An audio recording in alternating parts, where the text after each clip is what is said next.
Halo, perkenalkan nama saya Dewi Syahaan dan saya di sini tidak sendirian. Saya akan ditemanin oleh teman saya Asri Ramayanti karena kami akan menjelaskan beberapa materi di sini yaitu dengan mata kuliah hukum bisnis. Jadi materi yang kami bawakan itu adalah hak kekayaan intelektual. Jadi, apa itu hak kekayaan intelektual? Jangan lupa untuk tonton terus ya.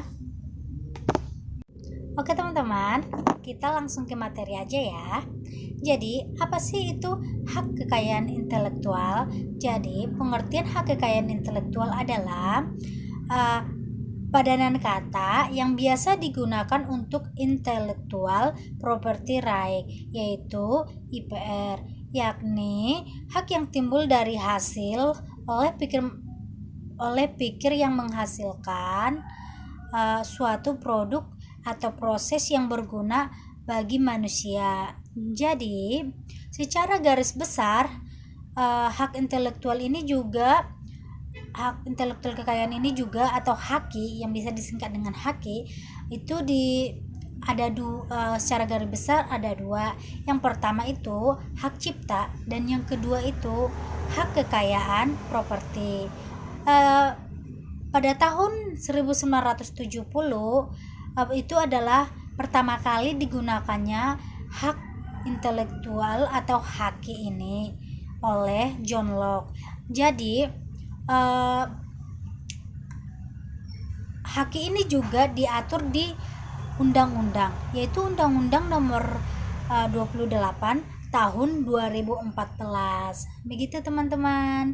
Selanjutnya akan dijelaskan oleh teman saya. Assalamualaikum warahmatullahi wabarakatuh.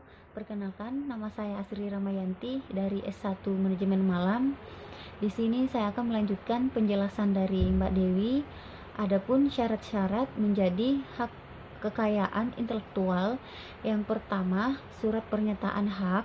Yang kedua, surat pengalihan hak. Yang ketiga, surat kuasa. Yang keempat, fotokopi KTP atau identitas pemohon. Yang kelima, fotokopi akte pendirian badan hukum yang dilegalisir. Yang keenam, fotokopi NPWP badan hukum. Yang ketujuh, fotokopi atas nama pemohon badan hukum untuk ditandatangani surat pernyataan dan surat kuasa hukum. Adapun sifat-sifat kekayaan intelektual yaitu mempunyai jangka waktu tertentu atau terbatas. Artinya apabila telah habis masa perlindungannya, ciptaan atau penemuan tersebut akan menjadi milik umum.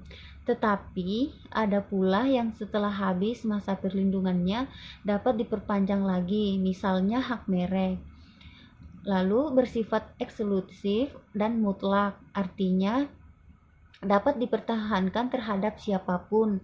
Pemilik dapat menuntut terhadap pelanggaran atau pemegang HAKI mempunyai suatu hak monopoli, yaitu pemilik atau pemegang hak dapat mempergunakan hak dengan melarang siapapun tanpa persetujuan untuk membuat ciptaan atau penemuan ataupun penggunaannya.